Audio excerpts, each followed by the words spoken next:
Thank the law. I've been requisitioning backup for months. Guess the boss finally came to his senses. You ever swung a truncheon?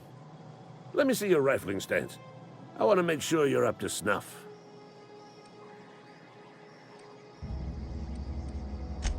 The war! The coming apocalypse! Man versus machine! I'm talking about mechanical soldier. Cold, heartless automatons made of iron and lies. Just my luck. I ask for backup and the boss sends me one of them simple folk. All right.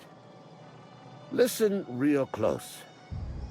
Auto-mechanicals. Creatures forged in the fires of malevolence. I seen them over by the old power plant. Clattering about, firing at the birds, orchestrating their uprising. When the swarms of mechanicals come clanging on over that hill, where will you be? Cowering beneath your cot? Or standing, shoulder to shoulder with the resistance? I've been gathering up a war chest over the years. Saw tuna cans, mostly, some Spacer's chaw, a few bit carts. I'll reward you for your aid. Enlistment fees? Yeah, I suppose. Wouldn't want to give the Resistance a bad name. They have sent a scout, prowling around the junkyard just behind our beloved town. This scout must not be permitted to return to its base of operations. Cross it off, then report back.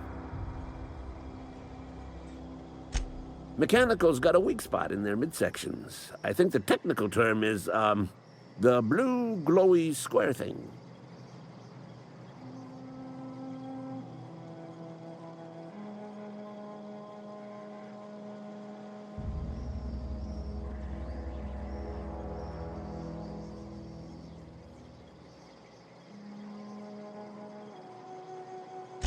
I told Silas I'd pay my dues if he agreed to join the Resistance. Guess this means he's finally heard the calling. Mechanical repellent! A stroke of inspiration from the law itself.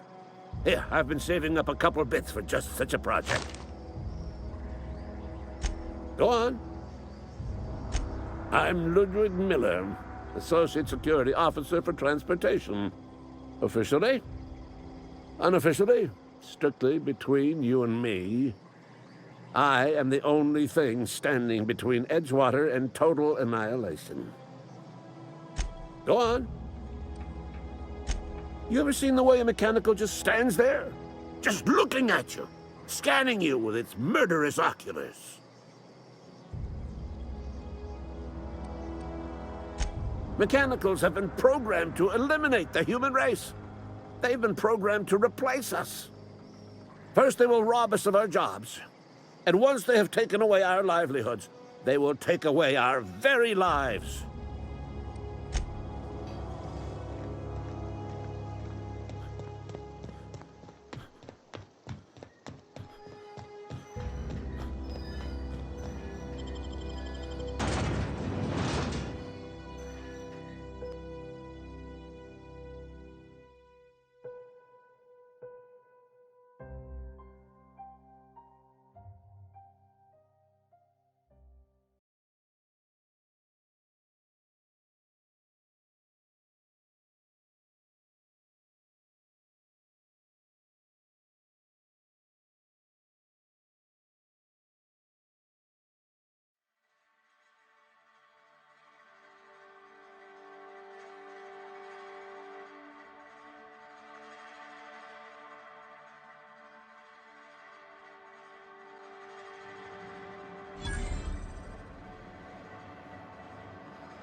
Sorry, I'll just be a minute. You had a minute.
You the new... Whatever. Make it quick, Tenderfoot. I'm busy. Foreman Granger, mind those words don't come out of your mouth unless preceded by yes, or right away, or thank you. Shit. Silas still on about that? Here, take the fees. I'd appreciate it if you didn't tell Reed I was late on my payment. Because they're not my fees, and not my gravesite. Guy I worked with shot himself. I paid the bill. I could do without the sarcasm. Wasn't acting out of the goodness of my heart. Law requires delinquent gravesite fees to be paid by the deceased party's closest living relative, which meant me. Shame, though. Eugene was a good worker. Woke up one morning and put a round through his upper story. Can't imagine why. The kid was doing all right at his desk. We all thought he was an upstanding receptionist. Just between the two of us, I'm pretty shocked his weapon didn't misfire. Spacer's Choice handguns aren't the most reliable. Eugene wasn't family. Yeah, I was the closest living person relative to his body at time of death. I'm the one who found him, you see, so I pay the fines. Suicide's a crime. The legal term is irreparable damage to company property. What Eugene did to himself was vandalism. I'm plenty serious. In fact, I'm a little upset Eugene didn't think things through. In other words, Edgewater would have been penalized pretty hard. Whatever Eugene was worth as an asset, we would have had to pay out of pocket to Spacer's Choice. Well, excuse you. I'll have you know, Eugene was an asset to us all. May his atoms be commended to the law. All I know is Silas asked me for Eugene's gravesite fees, which means he was approved for burial, which means his papers went through, which means the town's in the clear. I'm just glad to put this whole ugly affair behind me. Eugene can rest his bones in peace, and the rest of us can get on with our own lives.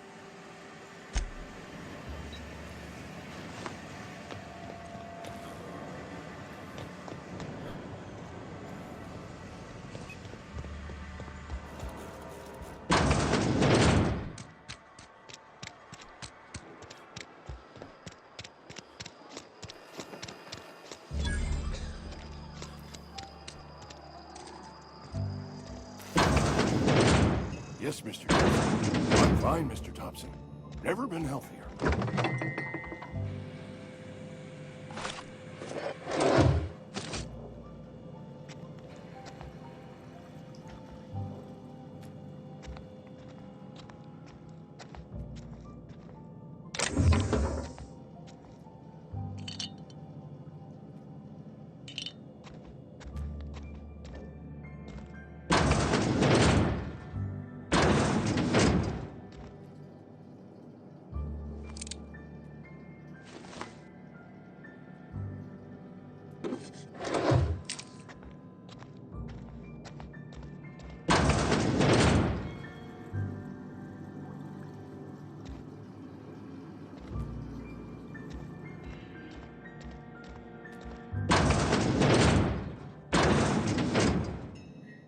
Whoa, did Mr. Thompson send you?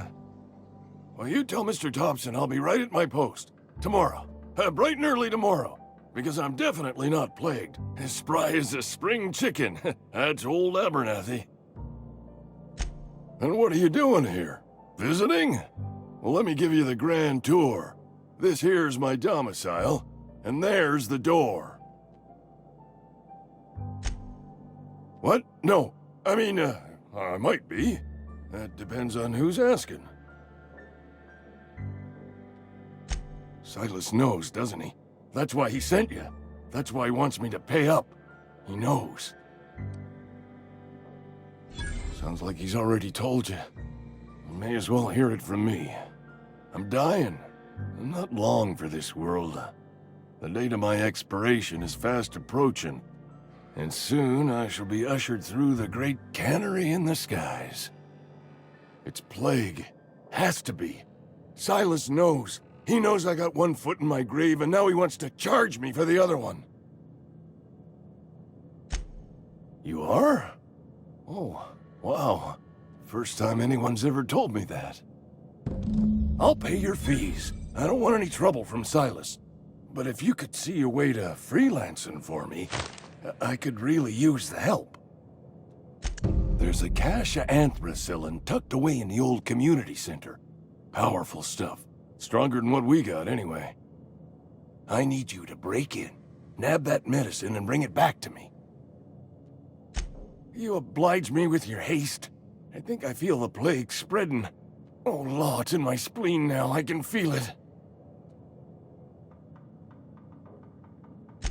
Just keep your head down when you're in there. Marauders have taken over. Probably tracking mud all over the archives. I know that, but I got nobody else to turn to. Reed would have wrote me up. Constable would have locked me up and wrote me up. Could have gone to see the good vicar, but I never did find my courage.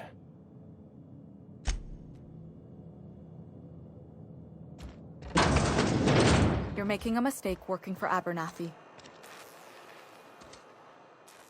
Excuse me. I'm Esther Blaine, Spacer's Choice Actuary. I overheard your talk with Abernathy. I hope you're not thinking about getting him that medicine. Abernathy is a well-known hypochondriac. Anthracillin is wasted on him. You're better off selling it to me instead. All I'm saying is Abernathy's worked in this town longer than some of us been alive. How do I put this gently?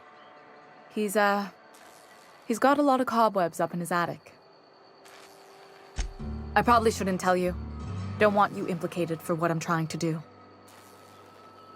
All right, here's a summary. A lot of sick people in this town, and we don't have the medicine to treat them all. Can't reach out to corporate without crossing a river of red tape, so I'm reaching out to you. Something like that. Look, I'm not in the habit of law breaking, but sometimes you've got to do the wrong thing for the right reasons. That's all I can ask of you.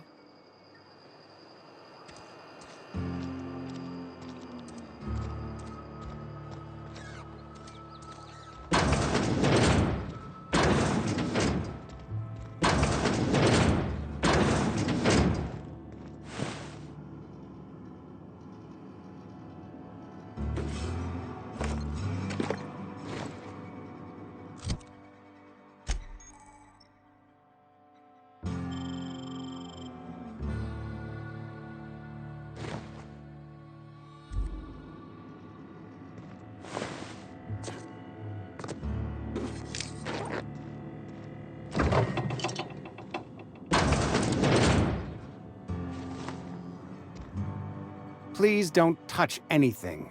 Your hands are probably crawling with germs. Physical hygiene recapitulates moral hygiene. Cleanliness is next to lawfulness. No, thank you. That's quite all right. I've seen enough body parts in my line of work.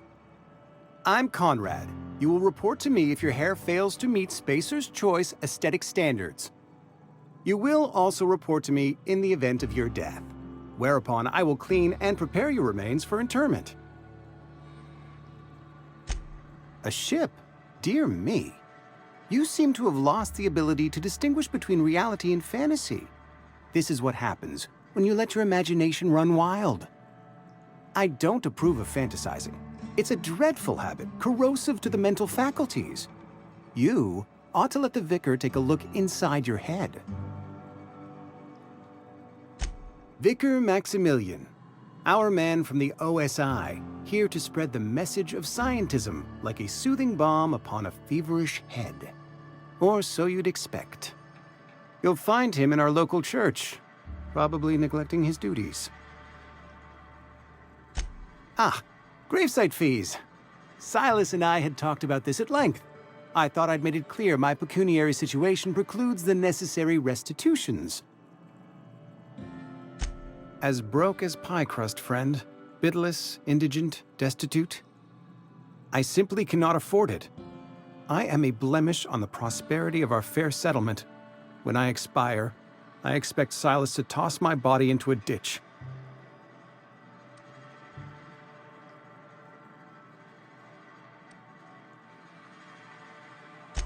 Thank you, no. I despise the cereals. Tell Silas I can't afford to pay. and that I fully expect to have my medical rights revoked for this dereliction. With my apologies. Not a bad idea.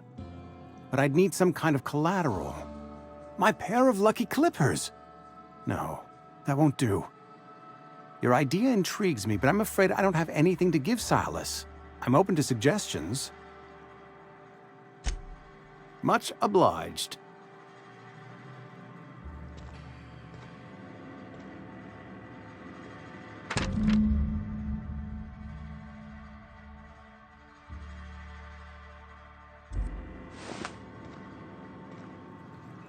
What can I do for you?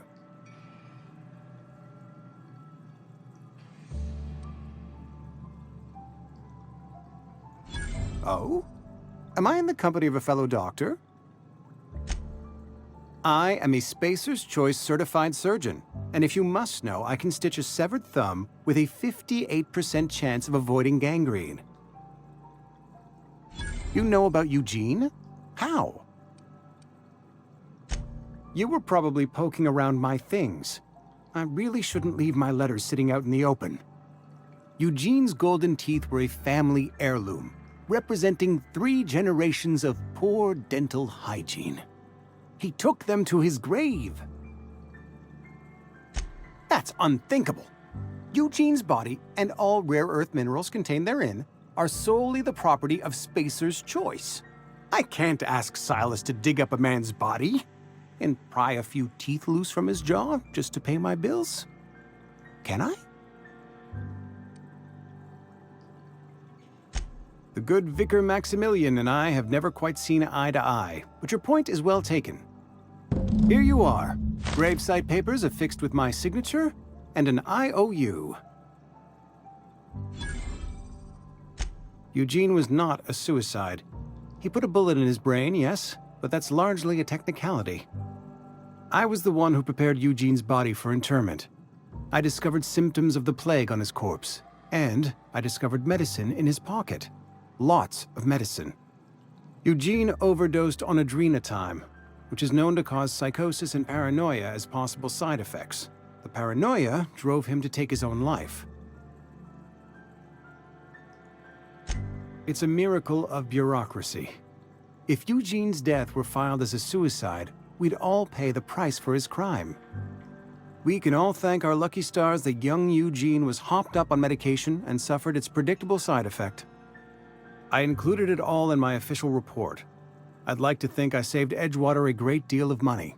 We never could have paid the fines associated with a suicide.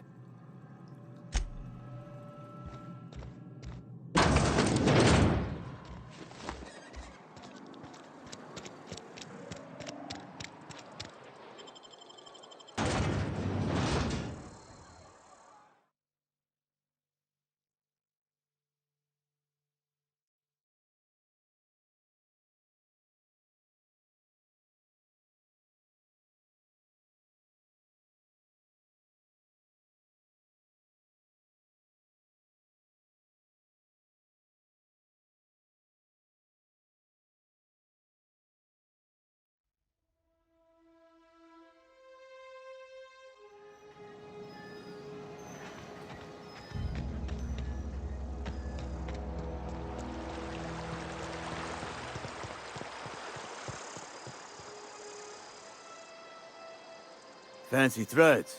That some kind of hibernation suit? Yeah? What about him? Yeah. Funny thing, Eugene's body ain't where it's supposed to be. The night we was supposed to commend his body to the earth, I had his grave all dug up and ready, right? And so I thought, I'll just rest my eyes a bit. When I woke up, his body was gone. Spirited away. Vanished. The footprints nearby suggested that Eugene was stolen by marauders.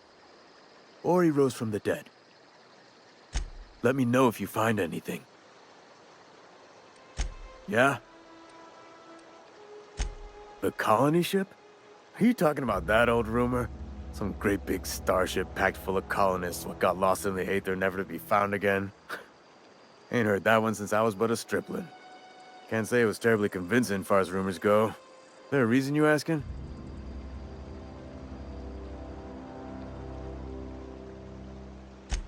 Hope's just a rumor, friend. Ancient rumor at that. Maybe you've been out in the sun too long. Why don't you head over to the cantina? Get yourself some zero-G brew. It's a brew that's good for what ails you. No, this is sounding like sedition. I'm not too keen on getting clapped in irons because you wouldn't stop running your mouth.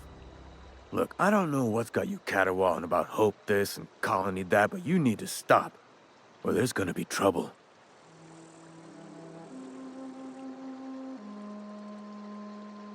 Trouble's in the asking. Or don't much care for folk running their mouths, spreading hoaxes and the like. Frankly, neither do I.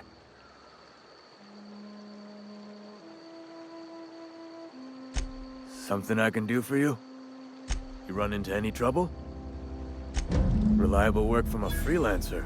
That's gonna take some getting used to.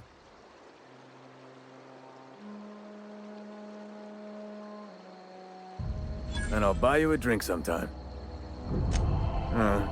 Suppose you've earned it. One good turn deserves another. Abernathy was sick? With the plague? That's disgusting. I shook hands with the guy. What? No. If I knew he was sick, I would have had him reported. I needed his fees because of his name. A, for Abernathy. He was at the top of my list, you see?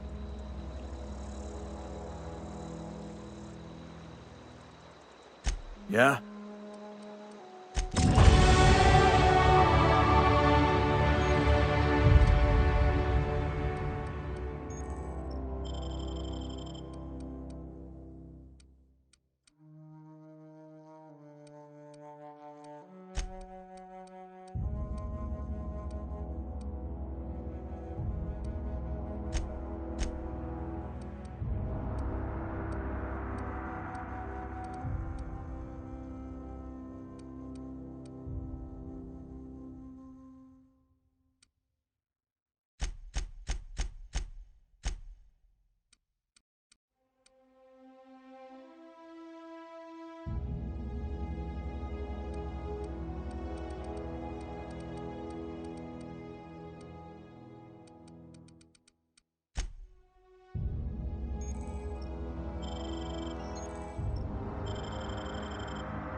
Been eating nothing but salt tuna for a year.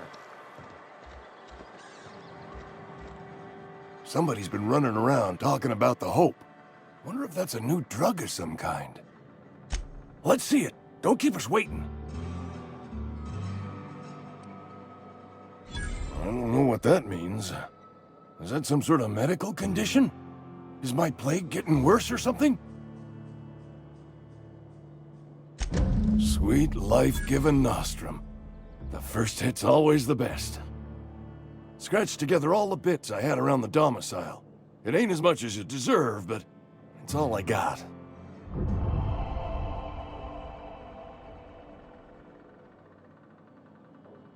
You're wringing the blood out of me. Here, you can have whatever's in my pockets.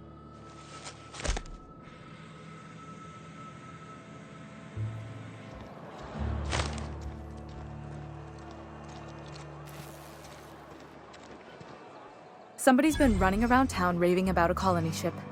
Plague must have gone into their brain matter. I can't say I'm pleased, but what's done is done. Oh, I'm an actuary. That means I keep tabs on a worker's living expenses. How much it costs to feed, clothe, shelter, bury, and replace your average human worker. Technically, I'm employed by the Spacer's Choice Department of Human Resources.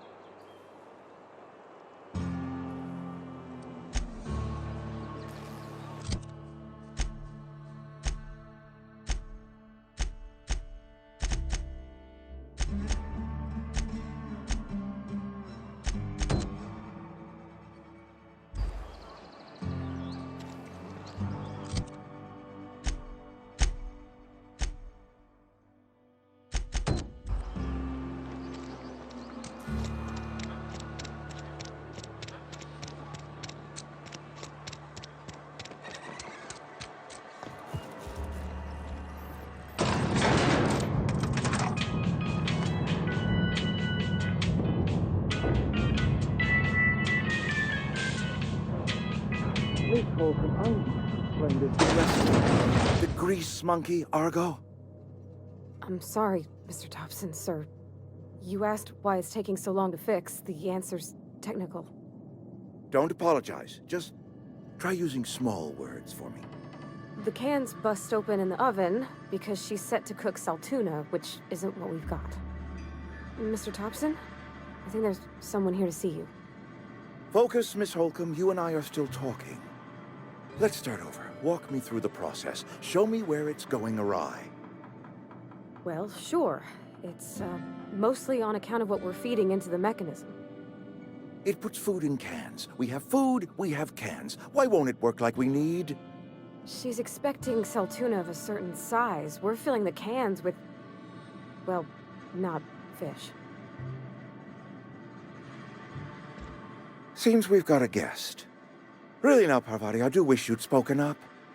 I do apologize. I was given no forewarning of your arrival, or I might have welcomed you at the gates myself. I'm Reed Thompson, Outpost Administrator. I cannot help but notice you are not in uniform. Of course not. I don't have that kind of luck. Seems I allowed my excitement to run away with my wits. Been a few seasons since we've had a visitor pass through. Only regulator we got is hooked up to the town transformer. Mr. Thompson ain't liable to be keen on dismantling it.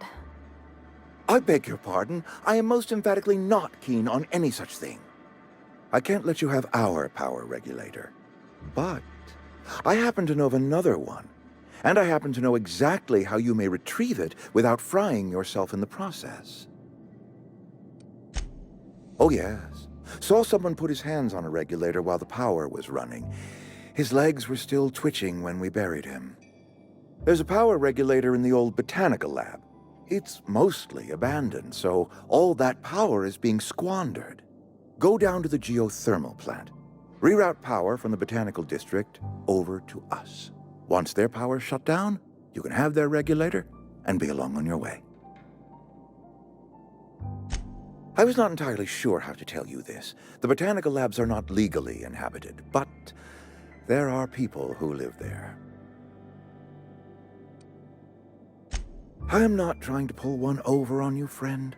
You were bound to run into them sooner or later.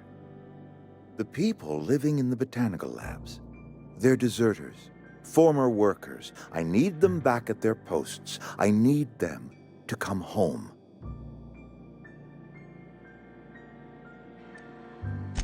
Edgewater is struggling. We haven't hit our production quota in years. If we don't meet our quotas this year, the company might shut us down for good. I need those workers back at their stations.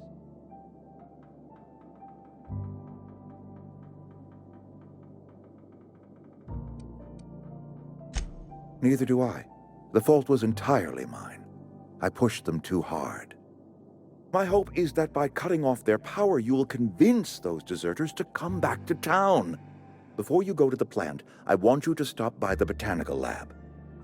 Speak to their leader, Adelaide. Tell her the power's about to go, and that it's time her band of deserters came back to town. Adelaide's older than the other deserters. She's dignified, kindly.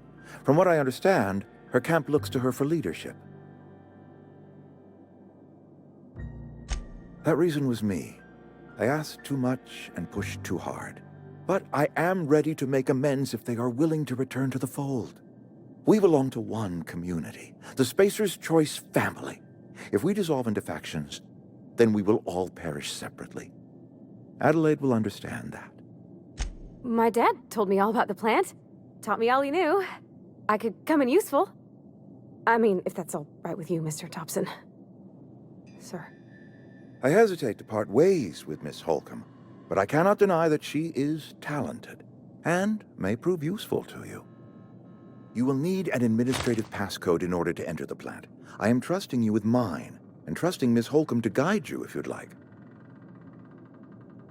Great! I got my wrenches and diagnosticators and hairpins and engine tape, so I'm all set. Well, I am glad to hear that. Best of luck to you, and thank you again for your help. It is a lot to ask of a stranger, I know.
Hey, mister, can we talk? Sorry. Let's talk when you're free. Sorry. You just want to get out of here. And you likely don't want to tag along like me. It's just, Mr. Thompson has his own view on matters, on account of it's his job and what all, but that's not the only side of the tale. To Mr. Thompson, a person's a gear. It does its job quiet-like. If it squeaks or stutters, it gets replaced. The deserters are decent folk. I knew some of them before